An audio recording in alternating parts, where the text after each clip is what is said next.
في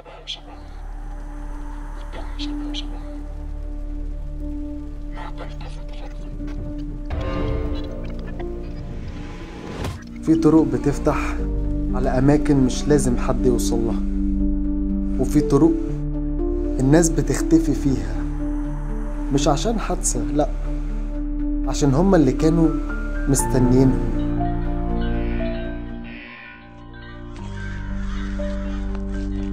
القصة دي حصلت على طريق مهجور، الناس اللي حواليه بيسموه الطريق 77.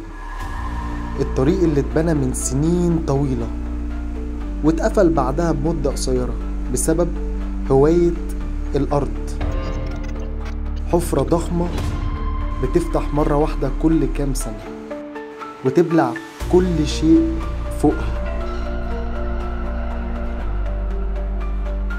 الكل بقى يحذر منها إلا حسام، شاب بيحب المغامرة، عنده هوس بالطرق المقطوعة.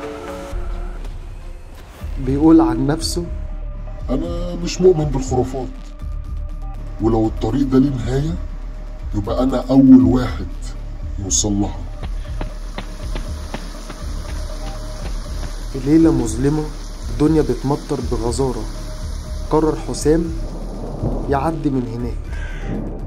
كل حاجة كانت طبيعية في الأول، بس مع كل متر بيقربه الطريق بقى أضيق، الهواء أبرد، والأغرب إن الراديو بتاع العربية بقى يشوش بيطلع صوت غريب، مش أغنية، كان صوت تنفس، صوت ناس بيتنفسوا بصعوبة حوالينه. حسام ضحك وقال: شكل الإشارة ضعيفة، طبيعي عادي يعني. صوت تكسير خفيف في المراية، لكن الضحك وقف لما لمح في المراية شخص ماشي وراه، أو حاجة كانت طويلة لونها رمادي ماشية ببطء وعيونها بتنور خفيف. الأرض حواليه بتهتز. حاول يزود سرعة العربية، لكن فجأة العربية وقفت كأن الأرض نفسها مسكتها. نزل من العربية، هو فاكر انه في كابوس. المكان حوالينه ما كانش شبه اي ارض، كل حاجة سودة، والسما فيها شرخ غريب كأنها اتقطعت، وعشرات الكيانات واقفين حوالين الحفرة الكبيرة جدا.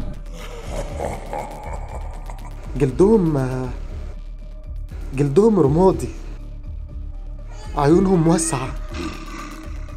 لا، مش أشباح ولا بشر، سكان في الأرض.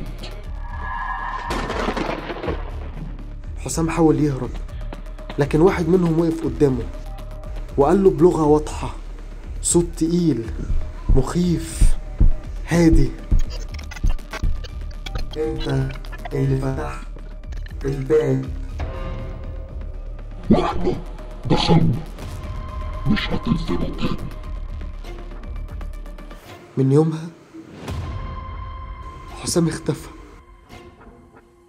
الطريق اتقفل بالكامل، لكن الناس لحد النهاردة بتحلف انهم لما بيعدوا الطريق 77 بالليل بيسمعوا صوت الراديو القديم، وصوت بينادي من بعيد بصوت حسام: أنا تحت.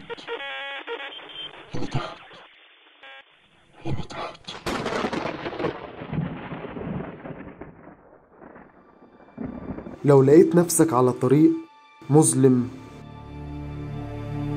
وحسيت ان جسمك أشعر، خليك فاكر مش كل الطرق معمولة للبشر.